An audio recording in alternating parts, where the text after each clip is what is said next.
This is Jeff Crandall. And this is Ric Alba. Matt Steve Panera. And this is Mike Stan. Hey, we're the Altar Boys! And we're here at the Redlands Bowl for Rock of Love! From Los Angeles, California, frontline recording artists, the Altar Boys! What do you do with a guy in a band that doesn't want to be the lead singer, doesn't want to be the main songwriter or the main spokesman, yet he's supposed to be? Hey, this is Mike Stan from the Altar Boys, and I want to talk with you about the history of the Altar Boys, along with the album Gut Level Music, G.L.M.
The history of the Altar Boys, we started basically in 1982. I'd been playing in various groups before that. Not really successful, but we weren't looking for success in the monetary or popularity. We just, as far as places to play and overall exposure.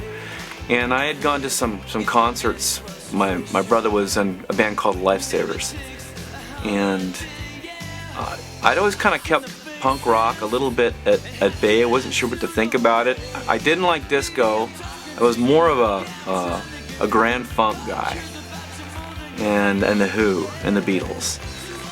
But when I saw my brother's band, the Lifesavers, play for the first time, I went, now that's something I can relate to. That's something I can do. And so I started from there. Formulating an idea to putting together a band that really had roots not only in punk rock, but also just as far as songs that I could write that would communicate the goodness of God. That's what was important in my life. After Image broke up, that was the name of the band that Jeff Crandall and I were in, I went ahead and started a band. We had no name at first. And all I know is the kind of music we wanted to do. We wanted to be fast, we wanted to be heavy, and we really wanted to communicate something. When we first started the group, like I said, I didn't want to be the lead singer, so we looked around for lead singers. I didn't want to be the main songwriter, so we looked around for songwriters. And I didn't want to be spokesman, so we looked around for that. And that lasted for like 6 months, and we couldn't find anybody. I mean, we looked and we looked and we looked and we looked and we looked. We interviewed. We tried guys out.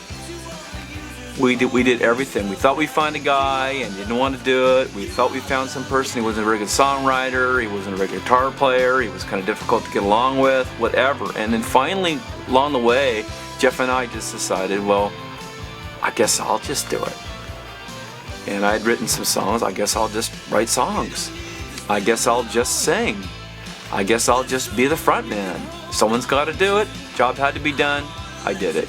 And let me kind of start back a little bit. One of the things that happened, besides seeing the Lifesavers, I'd also started making friends with other groups in the area.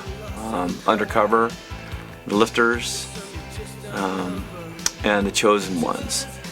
And it was either my conversation with the Chosen Ones, with the group, or with one of the guys. I don't remember. They were, knowing that I was starting a band, they realized I was starting a band and I didn't have a name, so they said, hey, you know, what about the name Altar Boys?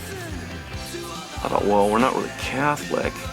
And they said, well, that could be kind of cool. So I took it back to Jeff. At the time it was just Jeff and I were first starting, Jeff Crandall. And we thought, okay, that'll work. That should be fine. That's kind of cool. So, like I said, it was just him and I, and we practiced. And in his dad's in the garage. He lived in Fullerton, and his dad had converted, my Uncle Dale, had converted their garage into a pretty cool studio. So we set up there, and just him and I, for a long time, kind of going through songs that I'd written. But again, we were looking for a songwriter. So I just kind of said, well, I'll write a few songs just to have a few songs. And I think one of the first ones we wrote was Take Control. No, was Take in the Sun. And it was off of a t-shirt that we wrote. There was a little t-shirt from some summer campus that Take in the Sun. And I thought that would be a cool thing to write a song about. So we put together a few songs, and then we were also a part of a organization, or work with an organization called MRC, Ministry Resource Center, and that was through Calvary Chapel of Costa Mesa through Chuck Smith. And we'd go down there, they have meetings, and we went down and got to know everyone pretty good. There was a guy named Bill Valenzuela down there, and Bugsy, and they were good folks. And we used it as a resource to interview and try to find other players. So I think eventually we found Ron, our first bass player, Ron Baca, through Ministry Resource Center, and for sure Steve Paneer. So when they came aboard, heck, we had a 4-piece. Our first concert was July 1982. And from the second we started playing, I mean, it just kind of took off. We were doing 4 to 8 gigs a month. It just had a life of its own. And for us, I had no premonition of making a lot of records or playing a lot of concerts. I was just happy just to play. I've always been that way. I've always been grateful just to play. And I didn't see myself as a person that could do a lot of songwriting, write a lot of songs. I know I had a kind of a knack for doing it, but really to focus in and really have something to say and write catchy melodies and songs that meant to people, those are what other guys did. That's what Paul McCartney and Mark Farner and Pete Townsend and Bob Dylan, those kind of guys did that. I didn't feel I had the talent to be able to do that. So this led to that, and before we knew it, we had enough songs for a record. So we went in 1983 and recorded our first record with MRC, which is titled Altar Boys. And it had the song I'm Into God on there, and also had a song called You Found Me, and several other ones that were they're pretty good, but real basic stuff, just 3 chords and the truth.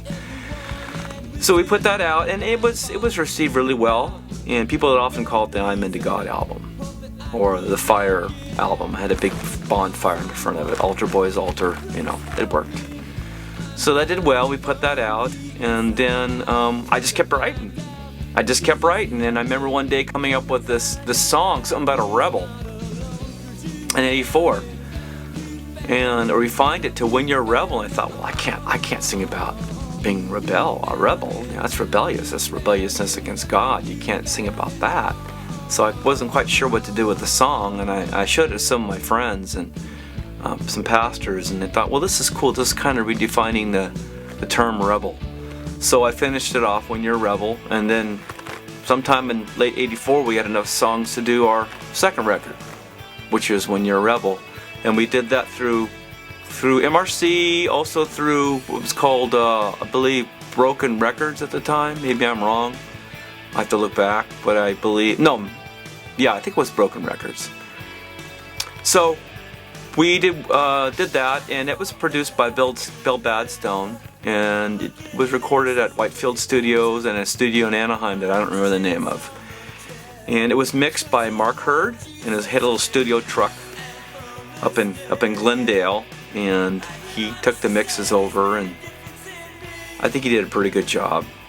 And I remember though, after we were doing the mixes, Mark Hurd came to me and said, you have a nice sound with that Telecaster and Marshall, but you may just want to mix it up a little bit on the next record so that the guitars have a little different sound to it. I didn't take his advice till later, but that's what Mark Hurd said to me. And that was a good experience, and the record was released, and it did really well.